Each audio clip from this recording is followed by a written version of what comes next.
Bismillahirrahmanirrahim. Today our topic is cell cycle. Cell cycle भी कहते हैं इसे, सेल रिप्रोडक्शन भी कहते हैं. ठीक हो गया. तो स्टूडेंट, सेल साइकिल या सेल रिप्रोडक्शन जो है that is the most basic characteristics of life. It's reproduction. Reproductions occur at different levels of organizations.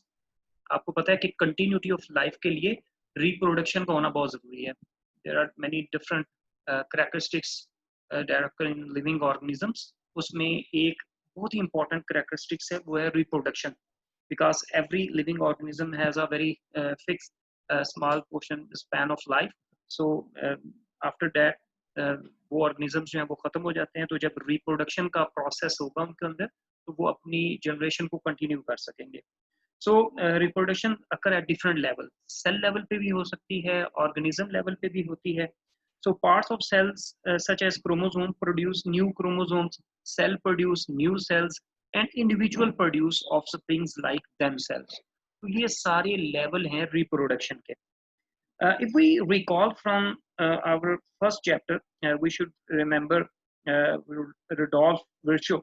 He proposed an important biological principles in cell theory. जो cell theory के हमने 3 points discuss किए थे, और उसमें जो सबसे most important point था कि all the cells comes from the pre-existing cells. जितने भी living organisms हैं वो cell से बने हुए हैं, और हर living organisms जो हैं there are two different kinds of types according to the base of their cells. Some are unicellular and some are multicellular organisms. Beside कि वो unicellular हैं, multicellular organisms हैं, उनकी जो जिंदगी का स्टार्ट है वो एक सेल से होता है. फिर अगर मल्टीसेलुलर ऑर्गेनिजम्स हैं, वो एक सेल फिर डिवाइड होता होता रिप्रोड्यूस करता करता मल्टीपल सेल्स बनते हैं. फिर मल्टीपल सेल्स से और डिवीजन ऑफ सेल्स होती है, तो फिर वो टिश्यूज बनते हैं, फिर ऑर्गन्स बनते हैं, सिस्टम बनते हैं, यहाँ तक कि पूरा कंप्लीट ऑर्गेनिज्म इंडिविजुअल बन जाता है. ठीक हो गया. तो इसी तरह अगर यूनिसेलुलर ऑर्गेनिजम्स हैं तो सिंपल जैसे बैक्टीरिया एक सेल पर मुश्तमिल होता है, तो वो जब डिवाइड करेगा तो दो नए सेल, दो नए डॉटर बैक्टीरिया बन जाएंगे. तो लेकिन सेल रिप्रोडक्शन का जो प्रोसेस है, सेल साइकिल जो है, ये हर ऑर्गेनिज्म के अंदर मौजूद होता है और होता रहता है. और ये जो रुडोल्फ विर्चो ने एक इम्पॉर्टेंट पॉइंट जो रेज किया था सेल थ्योरी के अंदर कि all the new cells comes from the pre existing cell. So this principle tells us that the continuation of life, जो भी मैंने आपको जिक्र किया ना कि रिप्रोडक्शन का प्रोसेस होगा तो कंटिन्यूएशन होगी. एक स्पीशीज आएंगे, अपनी एज गुजार के वो खत्म हो जाएंगे, अगर उन्होंने रिप्रोड्यूस किया होगा उनकी जगह नेक्स्ट ऑफस्प्रिंग ले लेंगे, वो एक एज पे पहुंचेंगे, वो रिप्रोड्यूस करेंगे तो थर्ड वन आ जाएंगे. सो इस तरीके से कंटिन्यूटी ऑफ लाइफ जो है वो चलती रहती है, including all aspects of reproduction is based on the reproduction of cells. So here we commonly refer cellular reproduction as cell division, and it's a part of whole life of a cell is known as cell cycle. तो basically हमारा ये main topic है. तो सबसे पहले cell cycle को explain करने से पहले मैं आप लोगों को थोड़ा सा ये बताता हूँ कि जो हम मल्टी सेलुलर ऑर्गेनिजम्स हैं ना, हम ह्यूमंस की बात करते हैं. तो ह्यूमंस जो हैं हमारी बॉडी के अंदर दो तरह के सेल्स होते हैं. वैसे तो बिलियंस ऑफ बिलियन सेल्स हैं, लेकिन अगर हम उनकी वो देखें अकॉर्डिंग टू देयर फंक्शन, तो there are two type of cells. एक होते हैं जिनको हम कहते हैं सोमैटिक सेल्स. सोमैटिक सेल्स वो सेल्स होते हैं that they form our body structure. ये सोमैटिक सेल्स जो हैं वो हमारी बॉडी के टिश्यूज, हमारी बॉडी पार्ट्स, हमारी बॉडी स्ट्रक्चर्स जैसे हार्ट, नेल्स, फिंगर्स, आईज, ये जितने भी बॉडी पार्ट्स हैं ये सारे इनको बनाते हैं. दूसरी जो टाइप है सेल्स की वो है गैमेटिक सेल्स. गैमेट सेल्स जो हैं बेसिकली ये इसको हम सेक्स सेल्स भी कहते हैं, इनको गैमेट सेल्स भी कहते हैं. तो जैसे एग और स्पर्म, इनका काम ये होता है कि ये कंटिन्यूटी ऑफ लाइफ, ये रिप्रोडक्शन करते हैं, फर्टिलाइजेशन करते हैं, और उससे नया ऑफस्प्रिंग प्रोड्यूस होता है. तो जो सोमैटिक सेल्स हैं उनकी जो डिवीजन है, उनकी जो रिप्रोडक्शन है, यानी एक सेल से दो सेल, दो से फिर आगे चार और एंड सो ऑन, उसके प्रोसेस का जो फिनोमेना है उसको हम कहते हैं माइटोसिस. तो यानी ये आप डायग्राम में देखें तो सबसे पहले हम माइटोसिस को ही इस अपने सेल रिप्रोडक्शन के पहले चैप्टर के अंदर ये देखेंगे. और जो गैमेट सेल्स हैं वो जो डिवाइड होते हैं वो जिस प्रोसेस, जिस फिनोमेना के जरिए डिवाइड होते हैं उसको मियोसिस कहते हैं. तो हमारा नेक्स्ट लेक्चर होगा, उसके अंदर हम फिर डिटेल के साथ पढ़ेंगे. वापस मैं आता हूँ सेल साइकिल के ऊपर।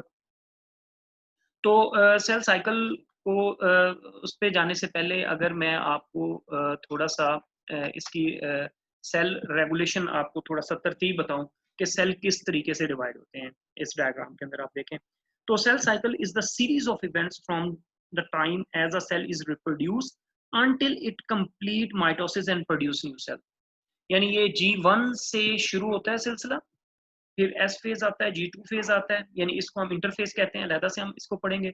और उसके बाद सेल फिजिकली डिवीजन के लिए माइटोसिस के अंदर दाखिल हो जाता है, वहां पे भी उसके अंदर सर्टन चेंजेस आती रहती हैं। ये एक पूरी सीरीज ऑफ इवेंट्स है, ग्रेजुअली और प्रोग्रेसिवली सेल के अंदर चेंजेस आती हैं, और ये उस वक्त तक प्रोसेस कंटिन्यू रहता है जब तक सेल फिजिकली, ये साइटोकाइनेसिस के अंदर ही आप देख सकते हैं कि जब तक सेल फिजिकली डिवाइड नहीं हो जाता, दो हिस्सों में तकसीम नहीं हो जाता। तो ये प्रोसेस जो है सेल साइकिल का कंटिन्यू रहता है। Cell cycle consist of two major phases. अगर हम इसको, ये जैसे मैंने डायग्राम के अंदर आपको बताया कि दो मेजर फेजेस हैं, इसके अंदर हम इसको सेल साइकिल को तकसीम कर सकते हैं। वैसे तो ये कंटिन्यूस और प्रोग्रेसिव फेज है, जिसमें एक सेल जो है वो दो सेल के अंदर डिवाइड होता है, बट इसको हम दो फेजेस के अंदर तकसीम करते हैं। Number one is known as interphase and the second one is known as mitotic phase, या इसको एम फेज भी कहते हैं। Mitotic phase is relatively short period of cell cycle that alternates with much longer interphase where cell prepare itself for division. ये जो first phase है ना, जिसमें G1 फेज, S फेज, वापस हम अपनी डायग्राम के अंदर जाएंगे तो उसमें भी हम देखते हैं, ये सबसे लेंथी फेज है। इसमें सेल बज़ाहिर फिजिकली डिवाइड नहीं होता, लेकिन फॉर डिवीजन जो उसने प्रेपरेशन करनी होती है वो इंटरफेज में कर रहा होता है, ये साइलेंट डिवीजन होती है, इस पे ज़्यादा टाइम लगता है।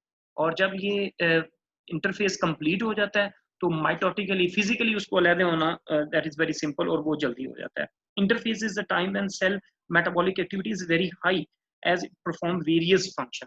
और सेल डिवीजन जो है ये तभी होती है, ये प्रोसेस इंटरफेस का तब शुरू होता है जब सेल के अंदर मेटाबॉलिक एक्टिविटी बहुत ज्यादा होती है। आपको पता है ना, सेल को रिप्रोड्यूस करने के लिए, सेल ऑर्गेनेलिस बनाने के लिए, इस सारे प्रोसेस के लिए बहुत ज़्यादा प्रोटीन्स की ज़रूरत होती है, कार्बोहाइड्रेट्स की ज़रूरत होती है। तो ये तमाम जो फूड कंपोनेंट्स हैं, ये डेफिनेटली हमारी मेटाबॉलिक एक्टिविटी के ज़रिए हम इनटेक करते हैं।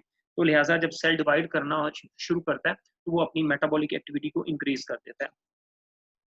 तो अब हम ये जो सेल साइकिल के अंदर जो पहला फेज है, सोमैटिक सेल्स की जो डिवीजन है, जो माइटोसिस के जरिए है, इसको हम दो फेज के अंदर हम डिस्कस कर रहे हैं, जिसमें नंबर वन है माइटोटिक फेज और नंबर टू है, नंबर वन है इंटरफेज और नंबर टू है माइटोटिक फेज। तो सबसे पहले हम जो इंटरफेज है, ये अगर मैं वापस आपको पहले वाली डायग्राम के अंदर लेकर जाता हूँ, ये सेल साइकिल वाली, तो ये आप देखें कि इसमें जो फर्स्ट फेज है, ये जो इंटरफेज है, ये तीन फेजेस पर मुश्तमिल होती है। The first one is known as G1 phase, the second is known as S phase and third is known as G2 phase. ठीक है, मैं बारी बारी बताऊंगा कि इनके अंदर क्या होता है। और जब G2 फेज मुकम्मल हो जाता है तो सेल माइटोटिक फेज के अंदर दाखिल हो जाता है, तो ये माइटोसिस वाला प्रोसेस होता है। और जब ये कंप्लीट होता है तो सेल फाइनली साइटोकाइनेसिस के अंदर दाखिल होता है, और साइटोकाइनेसिस के जरिए सेल जो है वो फिजिकली दो हिस्सों में तकसीम हो जाता है। बट यहाँ पे एक बहुत ही इंपॉर्टेंट चीज याद रखने की ये है कि सेल जो है according to the need and according to the requirement divide होता है, हर वक्त डिवाइड नहीं होता। बहुत सारे बॉडी के सेल्स ऐसे हैं कि जो डिवाइड नहीं होते, बस एक दफा डिवाइड होते हैं, जैसे हमारे न्यूरॉन नर्व सेल्स। तो ये एक दफा डिवाइड हो जाते हैं, मैच्योर हो जाते हैं, दोबारा नहीं होते। यानी इसी वजह से खुदा ना खास्ता अगर हमारी कोई ब्रेन इंजरी हो जाए या ब्रेन सेल्स कहीं डैमेज हो जाए, ब्रेन के किसी हिस्से के नर्व्स कोई डैमेज हो जाए, तो वो दोबारा रिपेयर नहीं होती, वो दोबारा डिवीजन नहीं करते। तो ऐसे सेल्स जो हैं जो अपने आप को दोबारा डिवाइड नहीं करते, वो अपने आप को G0 फेज, ये जो मैंने यहाँ पे मेंशन किया G0 फेज, यहाँ पे ले जाते हैं। G0 फेज का मतलब है कि यहाँ there is no division in this phase. तो यहाँ पे सेल्स जो है अपने आप को दो तरह की एडजस्टमेंट करते हैं। जैसे एक मैंने न्यूरॉन सेल्स की एग्जांपल दी कि कुछ सेल्स ऐसे हैं जो परमानेंटली अपने आप को G0 फेज में ले आते हैं, कभी भी डिवाइड नहीं होते। और कुछ सेल्स ऐसे होते हैं फॉर द टाइम बीइंग वो G0 फेज में इंटर होते हैं, और जब फिर उनको दोबारा उन्होंने डिवाइड करना होता है तो ये दोबारा फिर G1 फेज में और ये साइकिल में वापस आ जाते हैं। अब हम इंटरफेज के अंदर सबसे पहले G1 फेज जो है, इसके बारे में आपको मैं बताता हूँ। After its production, a cell starts its cell cycle in G1 phase.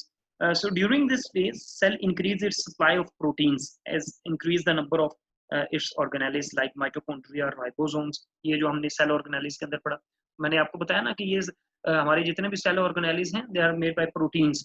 तो प्रोटीन की सप्लाई हम अपने न्यूट्रिएंट्स के अंदर, फूड के अंदर इंटेक ज्यादा करेंगे, सेल प्रोटीन की सप्लाई को इंक्रीज कर देगा ताकि ये ऑर्गेनेल्स जो है वो बनाए जा सकें। इसके अलावा that grow in size, cell का साइज जो है वो इंक्रीज हो जाएगा। And this phase is also marked by the synthesis of various enzyme that required in the next phase. तो ये G1 फेज की इसलिए भी बड़ी इंपॉर्टेंस है कि इस G1 फेज के अंदर बहुत सारे एंजाइम्स भी बनते हैं जो कि अगली एस फेज और अगली फेजेस के अंदर वो इस्तेमाल होते हैं। So S phase for the duplication of the chromosomes. Okay जी, सो ये G1 फेज हो गया। इसके बाद सेल जो है वो इंटर हो जाता है एस फेज के अंदर। एस फेज जो है, in this phase cell duplicates its chromosomes. As a result, each chromosome consists of two sister chromatids. S phase में सिर्फ और सिर्फ ये होता है कि सेल जो है इसके जो क्रोमोसोम्स हैं वो डिवाइड होते हैं और बिल्कुल अपने जैसे नए सिस्टर क्रोमेटिड बना देते हैं। जैसे अगर हमारा सेल है, हम ह्यूमन बॉडी का सेल, अगर वो डिवाइड होना होता है तो हमारी बॉडी के अंदर सेल के अंदर 46 क्रोमोसोम होते हैं, तो एस फेज के अंदर 46 सिस्टर क्रोमेटिड्स जो हैं वो बिल्कुल उस जैसे नए क्रोमोसोम्स बन जाते हैं।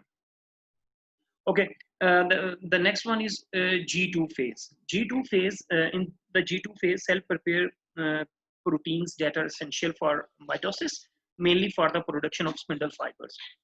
तो प्रोटीन पूरे प्रोसेस के अंदर प्रोटीन सबसे ज्यादा इस्तेमाल होती है, ये बात याद रखनी है आप लोगों ने। और after the G2 phase of interphase, cell into the division phase, M phase, ये G2 phase दाखिल तो खत्म हो जाती है तो फाइनली सेल जो है ये माइटोटिक फेज या एम फेज के अंदर दाखिल हो जाता है। और जैसे कि मैंने बताया कि in mitotic phase in which the cell is divided into daughter cells, जिसको हम आगे तफसील के साथ पढ़ते हैं।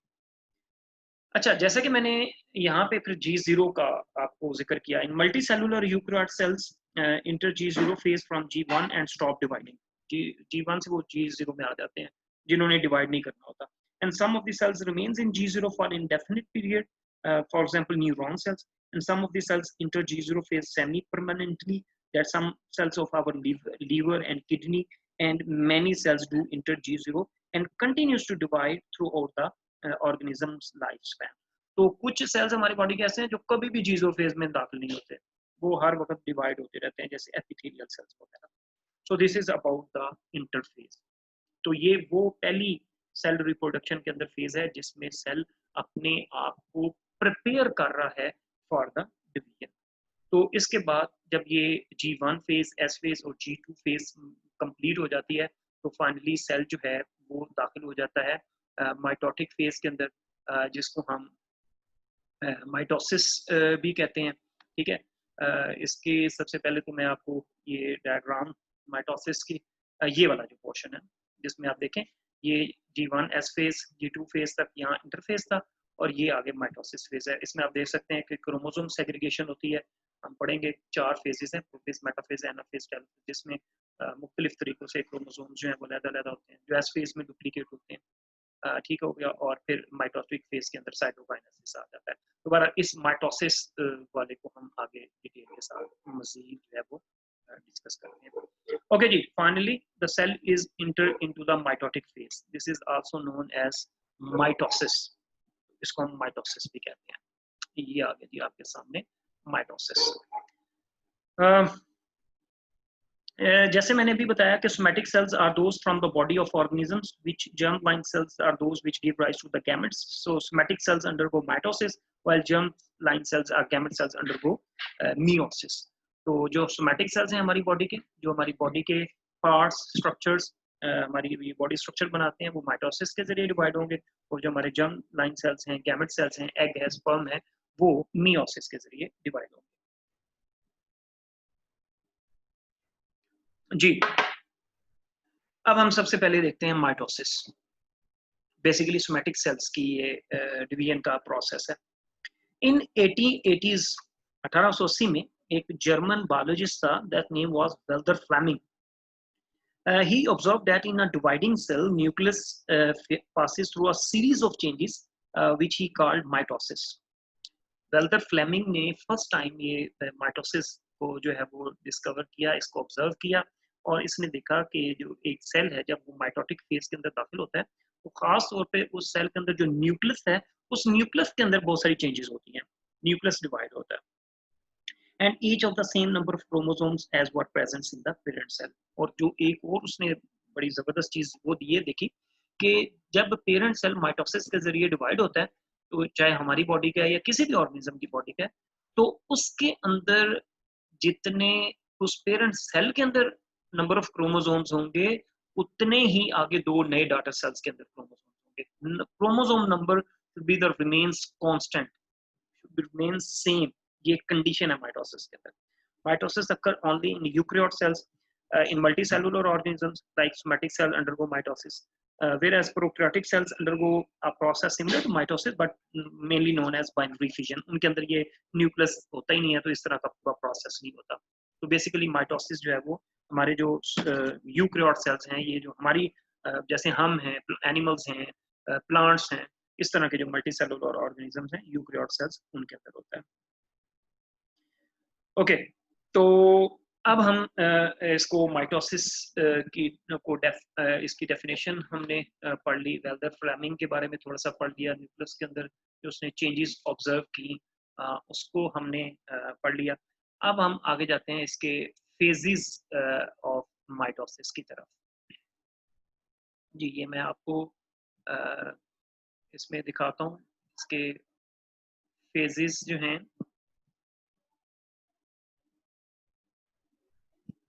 ये देखें जी, इस डायग्राम के अंदर हम देखते हैं सबसे पहले तो अच्छा जी, ये जो है वो इंटरफेज में जो G1 S2 और G2 और S फेज वाला सारा प्रोसेस हुआ था ये वो प्रॉपर शो कर रहा है। उसके बाद सेल जो है जब माइटोसिस के अंदर दाखिल होता है तो the process of mitosis is complex and highly regulated. So there are two major phases. The division of nucleus is यानी माइटोसिस के अंदर दो फेजेस होती हैं। पहली फेज के अंदर न्यूक्लियस डिवाइड होता है जिसको हम कैरियोकाइनेसिस कहते हैं and the second phase cytoplasm is divided जिसको हम साइटोकाइनेसिस कहते हैं। तो सबसे पहले हम कैरियोकाइनेसिस न्यूक्लियस की जो डिवीजन है उसको देखेंगे। तो न्यूक्लियस की जो डिवीजन है वो चार division of nucleus is known as karyokinesis and is further divided into four phases, prophase, metaphase, anaphase and telophase. ये आप डायग्राम में देख सकते हैं, ये प्रोफेज है, ये मेटाफेज है, ये एनाफेज है। ये बेसिकली ये सेल के अंदर न्यूक्लियस है और ये क्रोमोसोम्स है। तो इन सारी फेजेस के अंदर क्रोमोसोम ने सेग्रीगेट होना होता है, बेसिकली ये मेन चेंजेस आती हैं। तो इसको मैं इन फेजेस को अलग-अलग से आपको मैं दिखाता हूँ। तो सबसे पहले कैरियोकाइनेसिस के अंदर जो फेज होती है उसको हम प्रोफेज कहते हैं। तो ये जी आपके सामने प्रोफेज आ गया। ये देखें जी, ये न्यूक्लियस है और इसके अंदर देखें the chromosome appear condense and the nuclear envelope is not apparent. तो ये प्रोफेज जो है ये सबसे लेंथी फेज होती है माइटोसिस के अंदर। So normally the genetic material in nucleus is in loose thread-like form called chromatin. At the onset of the prophase, chromatin condense into highly condensed structure that is known as chromosomes. तो शुरू में chromosomes जो हैं वो chromatin form में मौजूद होते हैं। तो जब ये प्रोफेज स्टार्ट होता है तो ये अनकॉइल्ड फॉर्म में होते हैं। तो फिर आहिस्ता आहिस्ता ये देखें ना, तो ये थ्रेड लाइक स्ट्रक्चर ये प्रॉपर शेप में अपने आप को कंडेंस करते हैं, रीअरेंज करते हैं। तो ये क्रोमेटिन से क्रोमोसोम में तब्दील हो जाते हैं। Since the genetic material is already been duplicated, इनका genetic material तो already क्रोमोसोम डुप्लीकेट हो चुके हैं स्पेस के अंदर। so each chromosome is made of two sister chromosomes। तो हर जो क्रोमोसोम है उसकी दो सिस्टर क्रोमेटिड, ये सिंबॉलिक नाम है, sister chromatids, parent cell, daughter cell, ये सिंबॉलिक नाम है। तो यहाँ पे दो हर क्रोमोसोम के साथ दो सिस्टर क्रोमेटिड्स जो हैं वो अटैच होते हैं, bounded together at the centromere. ये देखें, ये जो दो दरमियान में दोनों की जो अटैचमेंट है, this attachment is known as centromere. ये आप देख सकते हैं यहाँ पे, ये दोनों के दरमियान दोनों पेरेंट क्रोमोसोम और सिस्टर क्रोमोसोम के दरमियान जो अटैचमेंट है that is known as centromere. And each chromosome also has also kinetochore at centromere। so kinetochore is the complex protein structure that is point where spindle fibers attach। अच्छा, यहाँ पे एक और protein की बनी हुई स्ट्रक्चर होती है जिसे काइनेटोकोर कहते हैं। तो ये काइनेटोकोर वो पॉइंट होता है जहाँ पे ये क्रोमोसोम्स जो हैं इन स्पिंडल फाइबर्स, ये अगर आपने वो सेल ऑर्गेनेलिस वाले चैप्टर में पढ़ा होगा, सेंट्रियोल्स, तो मैंने बताया था ना कि सेंट्रियोल्स जो हैं इसके न्यूक्लियस के बिल्कुल बाहर मौजूद होते हैं और ड्यूरिंग सेल डिवीजन ये न्यूक्लियस इन्वेलप को तोड़ के अंदर आ जाते हैं और ये सेंट्रियोल स्पिंडल फाइबर्स बना देते हैं। तो ये क्रोमोसोम्स जो हैं अपने इन काइनेटोकोर्स की मदद से इन स्पिंडल फाइबर्स के ऊपर अरेंज होता है। बेसिकली ये बताना चाह रहे हैं। अच्छा, there are two centrioles commonly collectively known as centrosome close to the nucleus, जैसे कि हम पीछे पढ़ चुके हैं. So each centriole duplicates and thus two daughter centromeres are formed. So both centromere migrate to opposite both of the cells and then give rise to the microtubule by joining tubular proteins present in the spindle fibers. तो ये दो का set, tubulin का set जो है वो इसके अंदर दाखिल होता है और ये ट्यूबुलन प्रोटीन से बने होते हैं. अगर सेंट्रियोल वाला आपको याद हो टॉपिक, उसके अंदर हमने माइक्रोट्यूब्यूल और ट्यूबुलन प्रोटीन्स ये हमने बताए थे. तो ये सारी चीज़ें जो हैं वहाँ पे ये मौजूद होती हैं और ये दोनों सेंट्रोसोम्स जो हैं ये सेल के ऑपोजिट पोल में, एक इस पोल पे, ये एक इस पोल पे और दूसरा इस पोल पे, दोनों ऑपोजिट पोल के अंदर ये चले जाते हैं. So microtubules thus formed as the spindle fibres. और ये जो माइक्रोट्यूब्यूल्स हैं, ये जो लंबे लंबे से धागे आपको नजर आ रहे हैं, ये बड़े माइक्रोस्कोपिक होते हैं, तो ये स्पिंडल फाइबर्स बनाते हैं. Complete set of spindle fibres are known as mitotic spindles. और जब ये एक मुकम्मल दो का सेट बन के मुकम्मल ही हो जाता है, क्योंकि 46 क्रोमोसोम होते हैं ना, तो इन्होंने पूरा सेट बना के अरेंज करना होता है ताकि ये सारे 46 और प्लस इनके टू सिस्टर क्रोमेटिड्स 46 एंड 46 इन पूरे के ऊपर अरेंज हो सके स्पिंडल फाइबर्स के ऊपर. तो इस पूरे सेट को फिर हम माइटोटिक स्पिंडल कहते हैं. By this time, nucleolus and nuclear envelope have cracked and the spindle fibers have invaded in the central space. तो जब सेल इस फेज में दाखिल होता है न्यूक्लियस, तो इसके बाहर जो न्यूक्लियर इन्वेलप होता है वो ब्रेक हो जाता है, टूट जाता है. तो फिर ये स्पिंडल फाइबर्स को जगह मिलती है सेंट्रियोल्स को, तो ये न्यूक्लियस के अंदर दाखिल हो जाते हैं. अच्छा, प्लांट्स के अंदर थोड़ा सा मामला डिफरेंट होता है because it is highly vacuolated plant cells. Nucleus has to migrate in the centre. पौधों के अंदर सेल जो है, सेल का जो न्यूक्लियस है वो साइड पे मौजूद होता है क्योंकि एक बड़ा वहाँ पे वैक्यूल मौजूद होता है. एनिमल्स के अंदर ये जो न्यूक्लियस है एनिमल सेल के अंदर वो बिल्कुल सेंटर के अंदर मौजूद होता है. तो the cells of the plants lack centrioles. तो पौधों के सेल के बाहर ये सेंट्रियोल्स नहीं होते. So spindle fibers are formed by the aggregation of tubular protein on the surface of nuclear envelope during prophase. तो प्लांट्स के अंदर ये सेंट्रियोल्स नहीं होते न्यूक्लियस के बाहर, ये वाले जो स्पिंडल फाइबर बनाते हैं, बल्कि ट्यूबुलन प्रोटीन पड़ा होता है. तो ये tubulin protein directly plant cells के अंदर जो है वो स्पिंडल फाइबर बना देता है. तो prophase is much lengthy phase और ये सारी अरेंजमेंट्स जो हैं वो प्रोफेज के अंदर होती हैं. Prokaryotes do not have proper nucleus and do not form spindle fibers during division, so that's why this division is not called mitosis. तो अब मैंने अभी शुरू में पढ़ा ना कि प्रोकैरियोट सेल्स, ये बैक्टीरिया वगैरह के, वो भी तो डिवाइड होते हैं लेकिन वो माइटोसिस को फॉलो नहीं करते क्योंकि उनके अंदर न्यूक्लियस ही नहीं होता. फिर उस हिसाब से स्पिंडल फाइबर्स और ये सारी चीजें नहीं होती. So this is the first phase of karyokinesis in which the nucleus is divided, जिसको हम प्रोफेज कहते हैं. ये सबसे लेंथी फेज होती है. तो ये सारी अरेंजमेंट जो है वो प्रोफेज के अंदर होती है. इसके बाद सेकंड जो फेज है जिसको हम कहते हैं metaphase, that is known as metaphase. ये देखें, ये आपके सामने स्लाइड आ गई है मेटाफेज की. ठीक हो गया जी. तो metaphase when spindle fibres have grown to sufficient length. अच्छा, वक्त गुजरने के साथ साथ इन स्पिंडल फाइबर्स की लेंथ में भी इजाफा होता है. अब ये देखें ना, ये अच्छी खासी इनकी लेंथ बन चुकी है इन धागों की, इन स्पिंडल फाइबर्स की. So some spindle fibers that is known as kinetochore fibers attached with the kinetochore of chromosomes. तो ये आप देख सकते हैं कि ये जो पॉइंट है, ये kinetochore जिसकी मदद से ये क्रोमोसोम्स जो है इन स्पिंडल फाइबर्स के ऊपर अटैच हुए होते हैं. तो these two kinetochore fibers from opposite pole with each chromosome. So chromosomes arrange themselves along the equator of the cell forming a metaphase plate. तो इसमें ये होता है कि मेटाफेज प्लेट के अंदर, मेटाफेज के अंदर आप जो आसान अल्फाज में आप समझ लो कि ये क्रोमोसोम्स जो हैं किनेटोकोर के थ्रू जो है अपने आप को स्पिंडल फाइबर्स के ऊपर अरेंज कर लेते हैं और अपने इनकी जो अरेंजमेंट है ये बिल्कुल ऐसे स्ट्रेट होती है. मेटाफेज प्लेट जिसको हम कहते हैं, इक्वेटोरियल प्लेट इसको हम कहते हैं. And number of other fibres non kinetochore from the opposite centrosomes attached with the others. तो ये काइनेटोकोर्स यहाँ पे अटैच होते रहते हैं और नॉन काइनेटोकोर्स हैं वो अलग अटैच होंगे। मेटाफेज में सिंपल ये होता है कि centrosomes of chromosomes line up in the middle forming equatorial plate. ये शेप इस तरीके से बन जाती है। So this is happen in metaphase. जी जनाब, इसके बाद नेक्स्ट फेज जो है मेटाफेज के बाद वो है एनाफेज। ये रही जी स्लाइड एनाफेज की। तो एनाफेज में आप देखते हैं कि अब क्या हो रहा है। तो एनाफेज के अंदर ये आप थोड़ा सा इसको बड़ा करके देखते हैं। तो anaphase chromosomes break at the centromere and sister chromatids move to the opposite end of the cell. तो ये जो स्पिंडल फाइबर्स हैं ये ऑपोजिट पोल में एक दूसरे को पुश करते हैं, खींचते हैं। जैसे रबर लेना, आप उसको ऑपोजिट पोल में खींचे, वो बीच में से ब्रेक होता होता वो टूट जाएगा। तो स्पिंडल फाइबर्स भी कुछ ऐसा ही यहाँ पे काम कर रहे होते हैं। तो उससे ये होता है कि जो क्रोमोसोम्स के साथ सिस्टर क्रोमैटिड्स अटैच हुए हुए थे वो यहाँ पे अलग हो जाते हैं। ये जैसे आप तस्वीर में देख सकते हैं कि ये सिस्टर क्रोमैटिड्स हैं वो अलग अलग हो रहे हैं।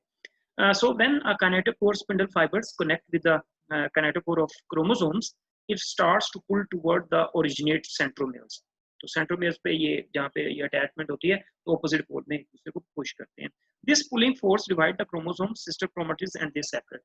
तो ये जो pulling force है, जो opposite direction में इनको खींचने की force है spindle fibers की, तो इसकी वजह से जो sister chromosomes हैं वो parent chromosome से separate हो जाते हैं। तो these sister chromatids are now sister chromosomes. अब ये जो सिस्टर क्रोमैटिड्स हैं इनको हम सिस्टर क्रोमोसोम भी कह सकते हैं। They are pulled toward apart toward the respective centrosome. ये अपने सेंट्रोसोम की तरफ चले जाएंगे, इसकी तरफ आधे इधर चले जाएंगे। And the end of the anaphase the cell succeeded in separated identical copies of chromosomes in two groups at the opposite pole। तो जब ये एनाफेज फेज कंप्लीट होगा तो इसमें शॉर्ट ये है कि जो सिस्टर क्रोमैटिड्स हैं, ये सिस्टर क्रोमोसोम्स हैं 46, अगर हम ह्यूमन सेल को ही देख रहे हैं तो वो इस पोल पे आ जाएंगे और बाकी जो 46 क्रोमोसोम है वो दूसरे पोल पे चले जाएंगे। So this happen in anaphase. और इसकी जो लास्ट फेज है वो है जनाब टीलोफेज। ये जनाब आपके सामने टीलोफेज की स्लाइड आ गई है। तो this is about the telophase. तो इसमें टीलोफेज को बेसिकली हम रिवर्स ऑफ प्रोफेज भी कहते हैं। ये प्रोफेज का बिल्कुल रिवर्सल है। New nuclear envelope. अच्छा, वो जो प्रोफेज के अंदर न्यूक्लियर इनवेलप ब्रेकडाउन हुआ था, ये आप सबसे पहले तो देखें, ये 2 daughter nuclei are formed at each pole. दोनों पोल्स पे न्यू डाटर न्यूक्लियाई फॉर्म बनते हैं। ये सेंट्रोसोम जो है वो डिवाइड हो गया। ये न्यूक्लियर मेम्ब्रेन रीअपीयर। ये जो न्यूक्लियस के प्रोफेज के अंदर जो न्यूक्लियर इनवेलप ब्रेकडाउन हुआ था, यहाँ पे ये दोबारा बनना शुरू हो गया। यानी ये बाहर एक न्यूक्लियस है बेसिकली और अंदर अब इसके 2 न्यूक्लियस बन चुके हैं। ये न्यूक्लियर रीअपीयर हो रहा है न्यूक्लियोलस, और ये sister chromatids uncoil and become the thin thread like chromatin. और जब ये क्रोमोसोम्स जो हैं जब ये टेलोफेज के थ्रू जब ये अलग-अलग हो जाते हैं, यानी न्यू न्यूक्लियस के अंदर चले जाते हैं, तो ये दोबारा फिर रिवर्स करके अपने आप को वही क्रोमैटिन की फॉर्म में ले जाते हैं। वो जो कंडेंस अनकंडेंस फॉर्म थी वापस उसी फॉर्म में जैसे धागे से पड़े हुए हैं बेहतर तरीके से। सो both set of chromosomes now surrounded by a nuclear envelope unfold back into the chromatins. So nuclear division is completed, but cell as yet one more step to complete. यहाँ पे टेलोफेज के अंदर आप देख सकते हैं कि न्यूक्लियस तो मुकम्मल हो गया, इसकी तो डिवीजन हो गई। अब यानी हम 2 न्यूक्लियस ही आपके सामने तस्वीर में आप देख सकते हैं। बट सेल अभी यहाँ पे डिवाइड नहीं हुआ, उसको मजीद एक और स्टेप चाहिए। ठीक है, एक और धक्का चाहिए उसको फॉर द डिवीजन। और उस स्टेप या उस धक्के को हम कहते हैं साइटोकाइनेसिस। तो ये मैं आपके सामने साइटोकाइनेसिस चलिए पहले आपको डेफिनेशन बता देता हूँ। सिंपली है division of cytoplasm in is known as cytokinesis. in cytokinesis the process the cytoplasm of single eukaryote cell divides to form 2 daughter cell। तो ये आप तस्वीर में भी देख सकते हैं। सिंपली साइटोप्लाज्म जो है एक सेल का वो डिवाइड हो जाता है और उससे 2 नए डाटा सेल बन जाते हैं। अब इसको हम थोड़ा सा डिटेल के साथ देखते हैं कि प्लांट सेल्स कैसे साइटोप्लाज्म डिवाइड होता है उनका, और एनिमल सेल का साइटोप्लाज्म जो है वो कैसे डिवाइड होता है। इस स्लाइड में आप जरा और बेहतर देख सकते हैं। ये एक एनिमल सेल है, ठीक हो गया जी, और ये प्लांट सेल है। तो अब हम देखते हैं कि एनिमल सेल के अंदर ये आप देख सकते हैं, ये न्यूक्लियस तो दोनों डिवाइड हो चुके हैं, ये साइटोप्लाज्म अब डिवाइड होना है बीच में। तो एनिमल सेल के अंदर क्या होता है कि साइटोकाइनेसिस जो है in animal cell occur by process is known as cleavage. तो एनिमल सेल ने जब डिवाइड होना होता है तो वो साइटोकाइनेसिस करनी होती है, तो सबसे पहले इसके दोनों सेल्स के बीच में एक लाइन सी ड्रॉ होती है जिसको क्लीवेज कहते हैं, दोनों को अलग-अलग करती है. Cleavage are further developed with the metaphase plate, and this process is known as cleavage. So furrow deepens and eventually pinch the parent cell into daughter cells. तो ये आहिस्ता आहिस्ता ये बारीक सी होती जाती है और फाइनली सेल जो है वो फिजिकली दो हिस्सों में तकसीम हो जाता है. ठीक है, तो this is about the cleavage flow, ये वाली. और इस तरीके से ये सेल जो है एनिमल सेल साइटोकाइनेसिस के अंदर दो हिस्सों में डिवाइड हो जाता है.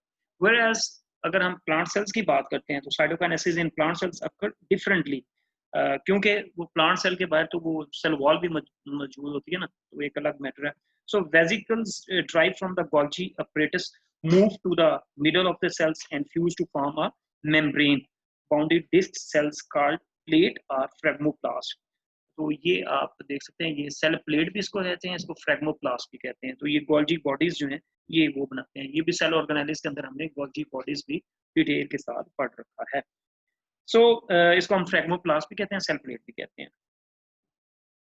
The plate grows outward and more vesicles fuse with it. Finally, membranes of cell plate fuse with the plasma membrane and its contents join to the parental cell wall. So the result of its two daughter cells, each bounded by its own plasma membrane and cell wall. तो जब ये दोनों divide होंगे, इसके अलग-अलग करेंगे तो ये दोनों सेपरेट हो जाएंगे. तो दोनों के ऊपर फिर इनकी सेल वॉल और प्लाज्मा या सेल मेम्ब्रेन जो है वो दोबारा से डेवलप हो जाएगी. तो साइटोकाइनेसिस में फिजिकली आप देख सकते हैं एनिमल सेल और प्लांट सेल जो है वो दो हिस्सों में डिवाइड होते हैं. The division of cytoplasm is known as cytokinesis. तो यहाँ पे स्टूडेंट्स आपने देखा कि माइटोसिस के जरिए सेल जो है वो कंप्लीटली डिवाइड जो है वो हो चुका है, यानी अब एक सेल से दो सेल जो है वो बन चुके हैं.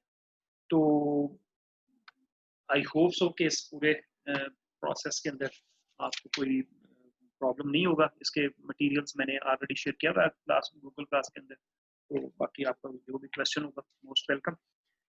अच्छा, सिग्निफिकेंस की अगर जब हम बात करते हैं तो डेफिनेटली सिग्निफिकेंस तो हमने शुरू में ही पढ़ लिया था कि कंटिन्यूटी ऑफ लाइफ, उसके लिए ये बहुत ज़रूरी है रिप्रोडक्शन. और रिप्रोडक्शन जो है वो सेलुलर लेवल पे भी होती है, ऑर्गेनिज्म लेवल पे भी होती है. तो सिग्निफिकेंस ऑफ माइटोसिस में अगर हम जाएं तो importance of mitosis the maintenance of chromosomal set. मतलब सबसे पहले तो हम देखें ना कि अगर मिसाल के तौर पर हमारी बॉडी के सेल डिवाइड हो रहे हैं, बॉडी के किसी भी हिस्से के, तो अगर हमारे क्रोमोसोम नंबर मेंटेन रहेंगे, 46 रहेंगे, वो जो हमारे सेल डिवाइड होंगे उनको पता होगा कि ये हमारा हाथ बनना है, फिंगर बननी है, ये ह्यूमंस का कोई भी बॉडी पार्ट बनना है, क्योंकि पीछे से 46 क्रोमोसोम आ रहे हैं, वो इंस्ट्रक्शन दे रहे हैं, सारा जेनेटिक इन्वॉल्व हो रहा है. तो इसमें एक तो हमारा क्रोमोसोमल सेट जो है वो माइटोसिस के अंदर जो है वो मेंटेन रहता है. So each daughter cells receive chromosomes that are alike in composition, equal number of chromosomes in the parental cell. तो यानी पेरेंट सेल से जितने भी डॉटर सेल बनेंगे वो equal amount of chromosome receive करेंगे फ्रॉम देयर पेरेंट सेल. इसके अलावा मैंने कुछ पॉइंट आउट किया है, following are the occasions in the lives of the organism where mitosis happens. तो इसमें मैंने कुछ लिखे हुए हैं कि ग्रोथ में माइटोसिस बहुत अहम रोल प्ले करता है, रिपेयर एंड रिप्लेसमेंट के अंदर, एसेक्सुअल रिप्रोडक्शन के अंदर, रीजनरेशन के अंदर. मैं बारी बारी इनको थोड़ा सा ज्यादा तफसील से बता देता हूँ. जैसे ये डेवलपमेंट और ग्रोथ है, allow a zygote to produce one cell in order to grow. तो यानी number of cells within organisms increase by mitosis. यानी हमारी जिंदगी का स्टार्ट तो एक सेल से हुआ था ना, जब फर्टिलाइजेशन हुई थी एम्ब्रियो और उसकी एग की और स्पर्म की, तो एक सेल बना था जाइगोट, फिर एम्ब्रियो बना और फिर करते करते बिलियंस ऑफ सेल्स बन गए और फिर वो हमारी बॉडी पार्ट्स, बॉडी स्ट्रक्चर्स उन्होंने बनाना शुरू कर दिया. So number of cells within organism increase by mitosis. So this is the basis of development of multicellular body. तो ये किसी भी मल्टीसेलुलर ऑर्गेनिज्म की बॉडी की फॉर्मेशन के लिए की पॉइंट है कि एक सेल से वो सेल डिवाइड होते जाएं और ये सारे मल्टीसेलुलर ऑर्गेनिजम्स के थ्रू अंदर जो है वो मल्टीपल सेल्स बन जाएं और वो उसकी पूरी बॉडी स्ट्रक्चर को बना दें. और इसी तरह zygote and also basis of the growth of the multicellular body. तो इसके अंदर ये आ जाएगा. रिप्रोडक्शन में इसके अंदर डेवलपमेंट के अंदर भी यही आएगा कि ग्रोथ बेसिकली ये है कि जब ऑर्गेनिजम्स उसकी कंप्लीट बॉडी स्ट्रक्चर बन जाती है. डेवलपमेंट में ये होगा कि एक जाइगोट से जब वो पूरा स्ट्रक्चर बनती जाएगी, डिवाइड होते जाएंगे और पूरी स्ट्रक्चर बन जाएगी, तो वो डेवलपमेंट होगा। और जब वो स्ट्रक्चर डेवलप बन जाएगी, हमारी पूरी बॉडी बन जाएगी, दुनिया में आ जाएंगे, उसके बाद फिर हमारा कद काठ निकलना शुरू हो जाएगा, बॉडी स्ट्रक्चर डेवलप होनी शुरू हो जाएगी, बच्चे बड़े होते जाएंगे, तो वो ग्रोथ का फेज है।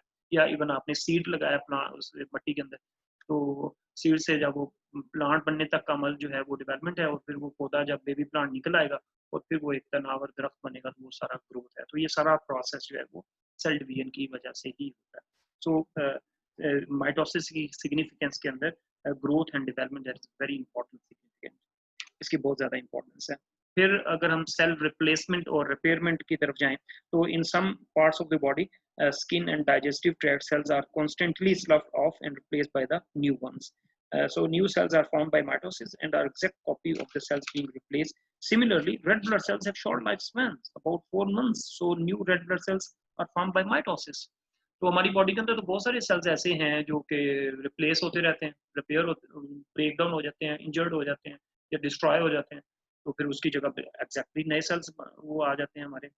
ये जैसे allow the multicellular organism maintain the tissue example skin cells and blood cells। Blood की मैंने आपको रेड ब्लड सेल की एग्जांपल दी, इसकी टोटल लाइफ हमारी बॉडी के अंदर 4 मंथ्स होती है, 120 डेज। आफ्टर एवरी 120 डेज जो रेड ब्लड सेल्स हैं वो डिस्ट्रॉय हो जाते हैं, उनकी जगह नए आ जाते हैं। फंक्शन रेड ब्लड सेल का आपको पता है, वेरी वेरी इंपॉर्टेंट फंक्शन, ठीक है ना। तो ये इसके अंदर आ जाएगा।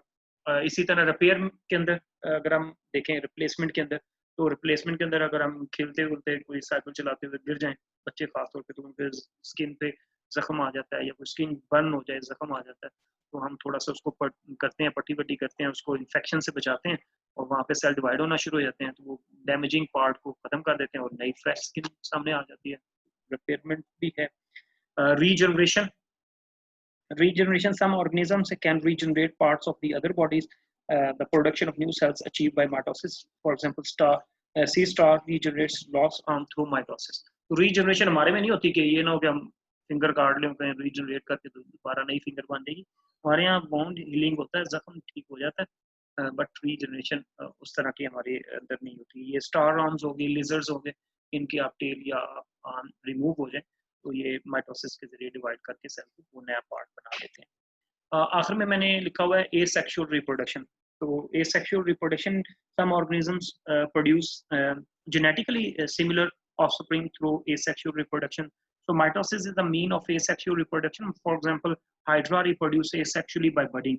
अब ये जो यूनिसेलुलर ऑर्गेनिजम्स हैं ये भी एसेक्सुअली रिप्रोड्यूस होते हैं, तो इनको हम to some sort of mitosis में ले आते हैं। माइटोसिस में एक ही सेल होता है जो कि डिवाइड होकर दो पेरेंटल सेल में ले आता है, डिवाइड हो जाता है। बट जो कि मैंने पीछे भी बताया, मेन डिफरेंस यही है कि इन प्रोकार्योट सेल के अंदर कोई न्यूक्लियस नहीं होता, स्पिंडल फाइबर्स नहीं होते, क्रोमोसोम्स की इस तरह की अरेंजमेंट नहीं होती, तो इसलिए हम इसको एग्जैक्ट माइटोसिस नहीं कह सकते।